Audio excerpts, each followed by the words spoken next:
May 10, 1940, Nazi Germany forces invaded the Netherlands, overtaking the country in 5 days. On bombing raids, the German Luftwaffe dropped over 97 tons of explosives on the city of Rotterdam, forcing the Dutch to surrender. During the subsequent Nazi occupation, over 100,000 Dutch Jews would be rounded up and taken to concentration camps. Few would survive.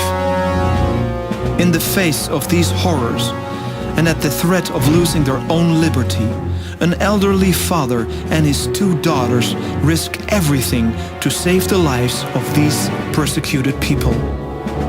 This is their true story, based on the testimony of the trio's only survivor.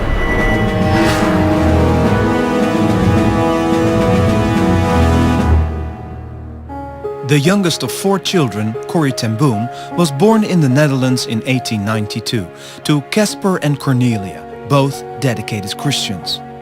Casper Ten Boom, or Haarlem's grand old man as he was known, was a devoted father and husband, and a man of high moral character, very much respected by the local community.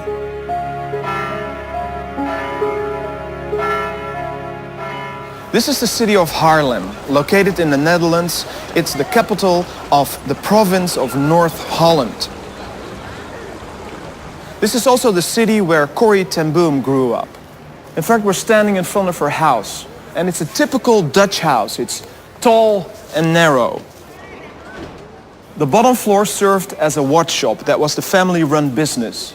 And the floors above served as living quarters.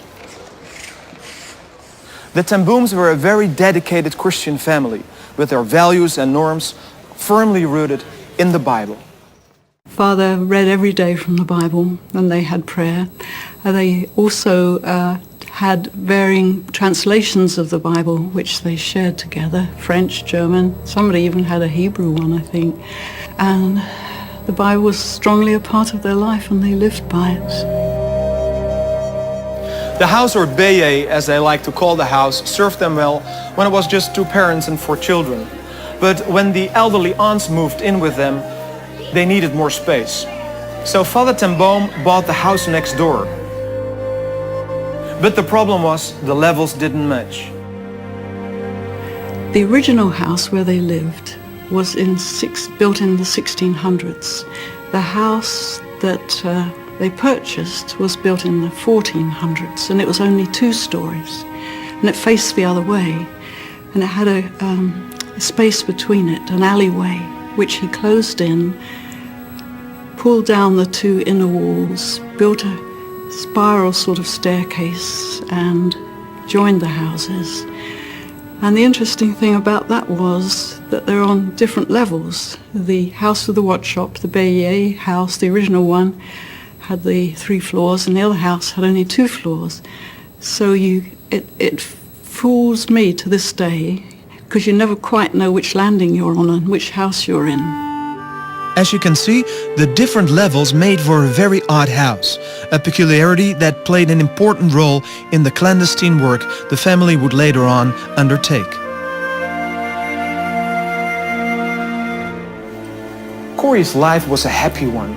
She learned many valuable and important lessons from her father. And when Corrie fell deeply in love, she fantasized about a marvelous marriage, as many young women do. However, her heart was broken, her dreams shattered, when the young man showed up at the house for a visit with his fiancée. Somehow, Corrie's social standing did not meet with his mother's expectations. So her dream was not to be. Father Ten Boom, as he had done even when she was a child, went up to her bedroom to comfort her. And he said, "Corrie, love is the strongest force in the world.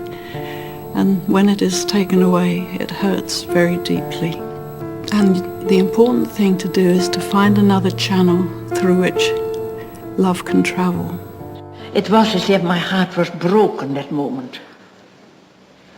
And after they had gone, I went straight to my bedroom. And I said, "Lord Jesus, I belong to you, lock, stock and barrel. I surrender this part of my being that is wounded. I've had a very happy life.